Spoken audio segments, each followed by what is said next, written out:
प्यारे देशवासियों, नमस्कार। ये एक अग्निपथ और अग्निवीर की जो एक कंसेप्ट सरकार लेकर आई है, बड़ी हैरानी होती है, बड़ी शर्म आती है जब सरकार की मानसिकता सुनते हैं। तो सरकार ने क्या फैसला किया है, ये क्यों लागू की हैं।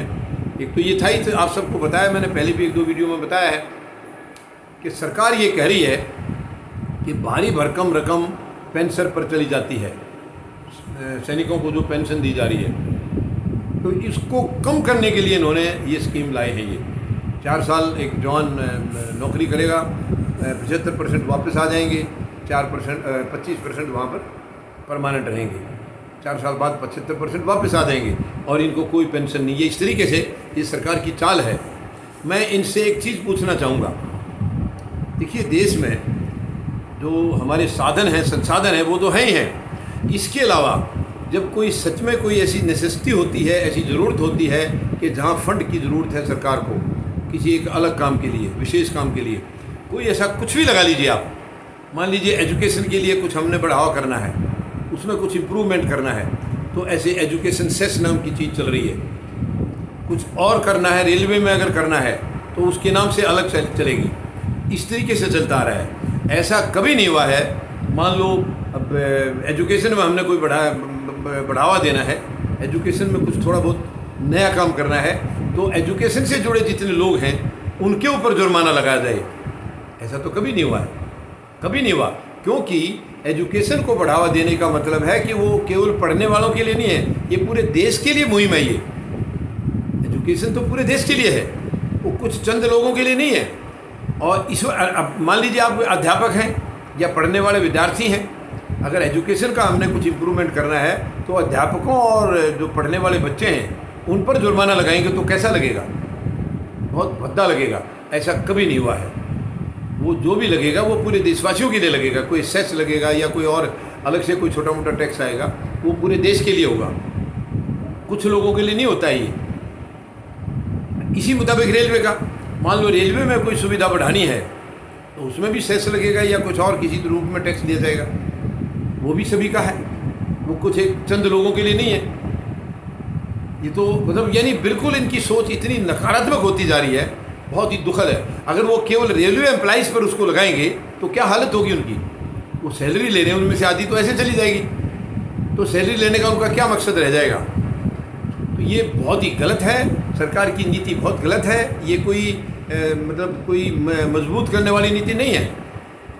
आप आंख बंद करके जो भी काम कर रहे हैं इससे कुछ नहीं है, केवल समाज कमज़ोर होता है। तो आप अभी जो सेना के अंदर अगर आप कह रहे हैं, पहली बात तो ये गलत है, आपकी सोच ही गलत है।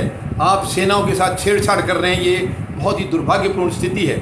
और आप सेनाओं का आप कह रहे हैं कि उनका पेंशन का बिल बढ़ता जा रहा है, तो उसको कम करने के लिए आपने सेना के ऊपर ही प्रहार कर दिया, क्योंकि सैनिकों को आपने 4 साल पेंशन बंद कर दी ताकि सेना की पेंशन कम हो जाए।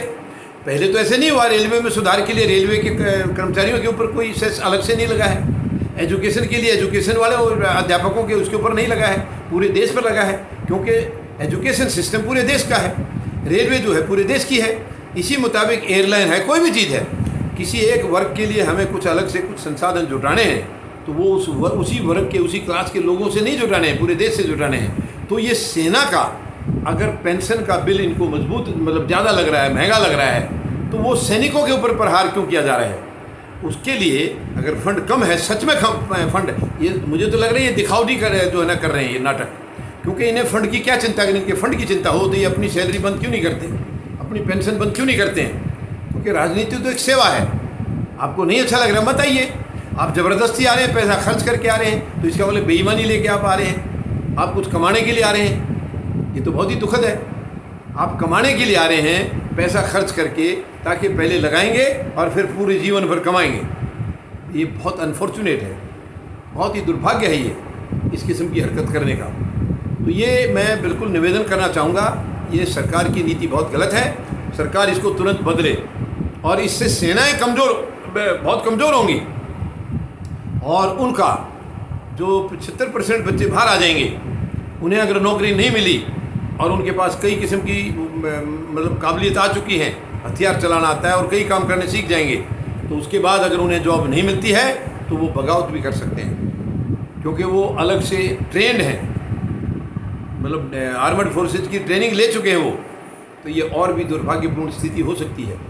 या फिर ये किसी और ऐसे जैसे अडानी अंबानी हैं, इस किस्म के जो लोग हैं, या इनका खुद आरएसएस है, इनके अंदर इनको भर्ती करेंगे, वो वहाँ पर गार्ड वगैरह की ड्यूटी करेंगे। जैसे कि इनके एक बीजेपी के एक नेता ने ये इशारा भी दिया था, कैलाश विजयवर्गीय ने ये इशारा भी दिया था कि 4 साल बाद आएंगे, हम उनको अपने दफ्तर के आगे गार्ड की ड्यूटी देंगे। देखिए कितनी शर्म की बात है, एक सैनिक को तुम गार्ड की ड्यूटी दोगे, पहरेदार चौकीदार बनाओगे उसको।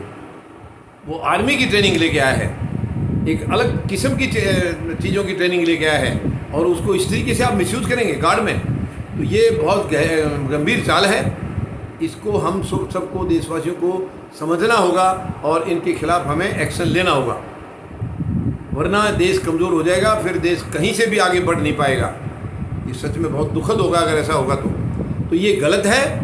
ये आर्मी के ऊपर प्रहार इस तरीके से हम लोग करने की इजाज़त नहीं देंगे, क्योंकि सेना जिस देश की कमज़ोर होगी वो देश बर्बाद हो जाएगा, वो देश बच नहीं सकता है। और हमारे ऊपर दुश्मनों की हर वक्त नज़र रहती है, हम कैसे अपनी सेनाओं के साथ खिलवाड़ कर सकते हैं। ये जो तरीका है इनका कि भविष्य में सबकी सब भर्तियाँ इसी तरीके से होंगी, ये बहुत अनफॉर्चुनेट है।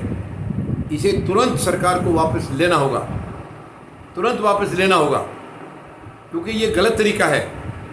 आप सेस लगा रहे हो कुछ और, जिस भी ज़रूरत के लिए हुआ तो पूरे देश में लगा है, आज आप सेनाओं के ऊपर लगा रहे हो, चोट उन्हीं के ऊपर कर रहे हो आप, ताकि उनको पेंशन कम मिलेगी, उन्हीं को चोट कर रहे हो। ये बहुत ही शर्मनाक है, बहुत ही शर्मनाक है। उम्मीद लगाता हूँ आप सब मेरी बात से सहमत होंगे और सरकार के इस फैसले का बिल्कुल कड़ा विरोध करेंगे, कड़ा विरोध करेंगे। और जो सच्चाई है, जो संविधान में जो अधिकार लिखे हैं, और ख़ास करके सेनाओं को हम बिल्कुल डिस्टर्ब ना करें, क्योंकि सेना अगर उसका मनोबल कमज़ोर हो गया तो देश कहीं से भी मजबूत नहीं हो सकता है। तो सैनिक के जज्बे को इनको समझना होगा, और उनके ऊपर ये नाजायज़ बर्डन इस तरीके की नहीं डालनी है, बिल्कुल नहीं डालनी है। हम सब इसके खिलाफ इनके आवाज़ उठाएंगे, और जो सच्चाई और ईमानदारी से जो काम होते आए हैं उन्हीं को उसी तरीके से करते रहेंगे। ये गलत मानसिकता के लोगों की बात सुन करके हम देश को ख़राब करने का या कंडम करने का कोई रास्ता ऐसे नहीं आने देंगे। ये बहुत ही शर्म की बात है। हमारा आपस का भाईचारा प्रेम जितना मजबूत होगा, उतना ही समाज मजबूत होगा, उतना ही हमारा देश मजबूत होगा। तो ये हम सबको ध्यान रखना होगा इस चीज़ का। हमें इन गलत किस्म के गलत इंटेंशंस वाले नेताओं को, जो पॉलिटिशियंस हैं, इनको ये अधिकार बिल्कुल नहीं देना है कि इनको देश की बर्बादी का फरमान मिल जाए। उम्मीद है आप सब मेरी बात का यकीन करेंगे। धन्यवाद। जय जवान, जय किसान, जय हिंद।